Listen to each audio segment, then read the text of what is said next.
আল্লাহর রসুল বৈশা আছেন তো জিবরিল আলাইহিস সালাম হাসতে হাসতে আসছে, বড় খুশি আজকে। আল্লাহ রসুল জিজ্ঞাসা করছে এত খুশি কেন? বলছে সুসংবাদ নিয়ে আসছি, আপনিও খুশি হয়ে যাবেন। বলছে কি সুসংবাদ? 70,000 উম্মত আপনার হিসাব কিতাব ছাড়া জান্নাতে যাবে। তো শুনতে দেরি, চেহারা মলিন হইতে দেরি হয় না। তো জিবরিল আলাইহিস সালাম বললেন এটা কি? আপনি তো খুশি হওয়ার কথা, চেহারা মলিন হইল কেন? মাত্র 70,000, আমার সাহাবী তো 1.25 লক্ষ, কিয়ামত পর্যন্ত উম্মতের কি হবে?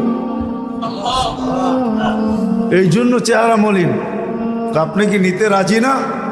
নিতে রাজি না এই কথা বলতেছি না, কিন্তু ভাবতে হবে এটা বলতে পারি। ভাইবা দেখি নিব কি নিব না। তো পাশে ওমর রাদিয়াল্লাহু তাআলা আনহু বসা, বলছে ওমর নিব 70,000, বিনা হিসাব কিতাবে জান্নাতে যাবে। তো যেমন উস্তাদ তেমনই তো ছাত্র হয়, পীর যেমন মুরিদ তো এমনই হয়, ঠিক